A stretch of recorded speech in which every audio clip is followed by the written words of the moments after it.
اعوذ باللہ من الشیطان الرجیم بسم اللہ الرحمن الرحیم السلام علیکم ورحمۃ اللہ وبرکاتہ دوستوں، آج ایک اور ویڈیو کے ساتھ حاضر ہیں۔ آج ہم بات کریں گے حضرت عمر بن عبدالعزیز رحمۃ اللہ علیہ کے مزار پر جو ایک ناخوشگوار واقعہ پیش آیا۔ ایک خبر کے مطابق جو ہے وہاں پر دہشت گردوں نے حملہ کیا اور انہوں نے حضرت عمر بن عبدالعزیز کی قبر کو کھودا اور اس کے اندر سے ان کا جسد خاکی بھی وہ ساتھ لے گئے اور ساتھ دو اور قبروں کو بھی انہوں نے اسی طرح کی بے حرمتی کی۔ سب سے پہلی بات تو یہ ہے کہ اس طرح کے جتنے بھی واقعے ہیں، جو بھی حادثات ہیں، جو بھی واقعے اس طرح کے کیے جاتے ہیں، ان کی شدید لفظوں میں مذمت کرتے ہیں اور اس طرح کا جو رویہ ہے، یعنی کہ لاشوں کے ساتھ یا جو لوگ جن کا جسد خاکی باقی ہے یا ان کی قبر کے اندر سے جو بھی چیزیں باقی ہیں ان کے ساتھ اس طرح کا رویہ قابل مذمت، شدید لفظوں میں مذمت ہے۔ اب اس گفتگو میں ہم تھوڑی سی مختصراً بات کریں گے کہ حضرت عمر بن عبدالعزیز کون تھے اور کیا انہوں نے خاص ان کا کیا کام تھا۔ اس کے علاوہ اس واقعے کا جو خاص سازش ہے اس حوالے سے ہم آخر میں ویڈیو کی تھوڑی سی بات کریں گے۔ سب سے پہلے میں آپ کو یہ بتاؤں کہ حضرت عمر بن عبدالعزیز رحمۃ اللہ علیہ اسلام کے چھٹے متقی اور پرہیزگار رائٹیس جو خلیفہ وہ شمار کیے جاتے ہیں۔ چھٹے، کچھ لوگ ان کو پانچواں بھی کہتے ہیں، لیکن چھٹے جو ہے وہ خلیفہ جو ہے وہ متقی پائیس خلیفہ تصور کیے جاتے ہیں۔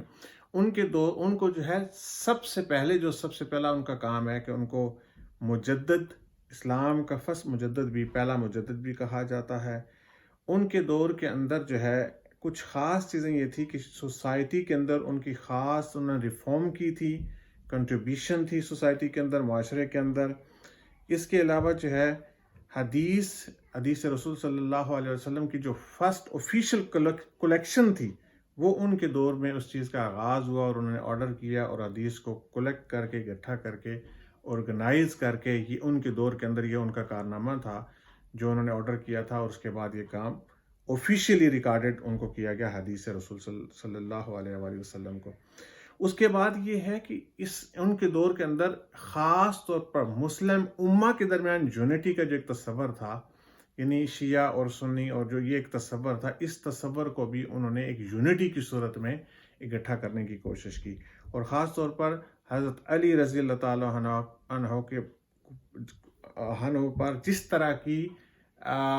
تنقید اور تشنیع جو ہے وہ ممبرز اور ان جگہوں سے کی جاتی تھی، حضرت عمر بن عبدالعزیز نے خاص طور پر اس پر پابندی لگائی تھی کہ حضرت علی رضی اللہ تعالیٰ عنہ کو کسی قسم کی تنقید، کسی قسم کی ان پر تنقید یا ان پر تشنیع یا طعن یا کسی طرح کا بھی جو ان کے خلاف سخت لفظ کے لیے سختی سے پابندی کی گئی تھی کہ ان کے خلاف کسی طرح کی اس طرح کا کوئی عمل نہ کیا جائے۔ تو یہ جو حضرت علی رضی اللہ تعالیٰ عنہ کے خلاف ایک باقاعدہ جو ہے ایک کمپین چلتی تھی، اس کو انہوں نے ٹوٹلی بند کیا تھا۔ اس کے علاوہ جو ہے ان کے دور میں خاص طور پر ایجوکیشن کو جو ہے وہ انکریج کیا گیا تھا۔ اچھا، ان کو جو ہے وہ اس کے علاوہ خاص طور پر ان کو یہ بھی کہا جاتا ہے کہ وہ عادل عمر تو بھی ان کو کہا جاتا ہے، کیونکہ ان کے دور میں عدل اور انصاف کا اتنا بول بالا تھا کہ انصاف اور عدل جو ہے وہ ان کی تھی، اور خاص طور پر سوسائٹی کے اندر ہر بندے کو انصاف اور عدل ملتا تھا، جس کی وجہ سے ان کو عمر 2 کا لقب بھی دیا جاتا تھا۔ اچھا، ان کے دور میں جو نان مسلمز تھے ان کو بھی ان کے رائٹس کو باقاعدہ پروٹیکٹ کیا گیا، وہ نان مسلم کو، غیر مسلمز کو ان کے حقوق دیے گئے، اور ان کو کسی قسم کا نقصان پہنچانے کی اجازت نہیں تھی ان کی سوسائٹی میں۔ تو آپ کہہ سکتے ہیں کہ ایک بڑے معتدل مزاج جو ہمارے خلیفہ تھے، وہ چھٹے خلیفہ، انہوں نے غیر مسلموں کے حقوق کا بھی خیال رکھا، انہوں نے مسلم امہ کے درمیان جو تفریق تھی اس کو بھی ختم کیا۔ تو یہ تو مختصر ان کی خدمات تھی۔ اس کے علاوہ ان کی خدمات بے شمار ہیں، لیکن مختصراً میں نے بیان کر دی۔ اب میں آپ کو یہ بتاتا ہوں کہ اس حوالے سے جو یہ واقعہ جو پیش آیا، جس طرح سے ان کی قبر کو کھودا گیا اور پھر ان کی قبر کے ساتھ بے حرمتی کی گئی، اور ساتھ دو اور قبریں ان کی بھی بے حرمتی کی گئی، یہ سازش اصل میں ہے کیا؟ سازش یہ ہے کہ اس وقت جو ہے سازش سے پہلے میں آپ کو سوری یہ بتا دوں کہ سازش اصل میں جو شدت پسند ہوتے ہیں، جو لوگ شدت پسند ہوتے ہیں، شدت پسند ہر قوم کے اندر ہیں، شدت پسند دہشت گرد جو ہے وہ ہر ٹرائب کے اندر ہیں، ہر قوم کے اندر ہیں، ہر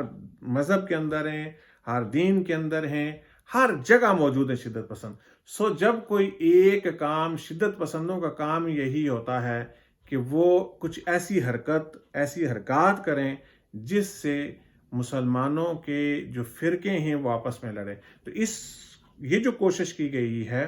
اس کوشش میں اصل میں ان کی سازش یہ ہے کہ مسلمانوں کو آپس میں لڑایا جائے. ایک تاثر یہ پایا جاتا ہے کہ حضرت عمر بن عبدالعزیز جو ہے وہ ایک سنی خلیفہ تھے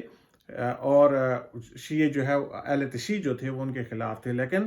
اب یہاں پر یہ کوشش ہی کی گئی ہے، الزام جو ہے وہ دے دیا جاتا ہے اہل تشیع پر کہ اہل تشیع نے جو ہے نا یہ حرکت کی ہے. میں نے بہت ساری اس طرح کی چیزیں دیکھی ہیں جس کے اندر یہ بیان کیا کہ انہوں نے ایسی چیز کی ہے، لیکن اصل میں یہ سازش ہے، سنی اور شیعہ کو لڑانے کی سازش ہے. ہمیں مسلمانوں کو اس سازش سے بچنا چاہیے. اور اب انلکلی ہمارے اس وقت 57 ایسے مسلم کنٹریز ہیں دنیا کے اندر، لیکن کسی ایک مسلم کنٹریز نے اس طرح کی مذمت نہیں کی کہ بھائی یہ جو کام کیا گیا ہے اس کی مذمت نہیں کی، اس پر کوئی اپنا رد عمل شو نہیں کیا، جو کہ قابل افسوس ہے. اللہ تعالیٰ ہماری مدد فرمائے. ان ہستیوں کی ہم جو مزار ہیں ان کی قدر کرنے کی، ان کی جو بے حرمتی کی گئی ہے اس سے بچنے کی. انشاءاللہ بہت جلد دوبارہ ملاقات ہوگی. بہت شکریہ. آپ کو اگر میری یہ ویڈیو پسند آئی تو اس کو لائک کر دیں، شیئر کر دیں اور میرے چینل کو سبسکرائب کر دیں. جزاکم اللہ خیر. Thank you.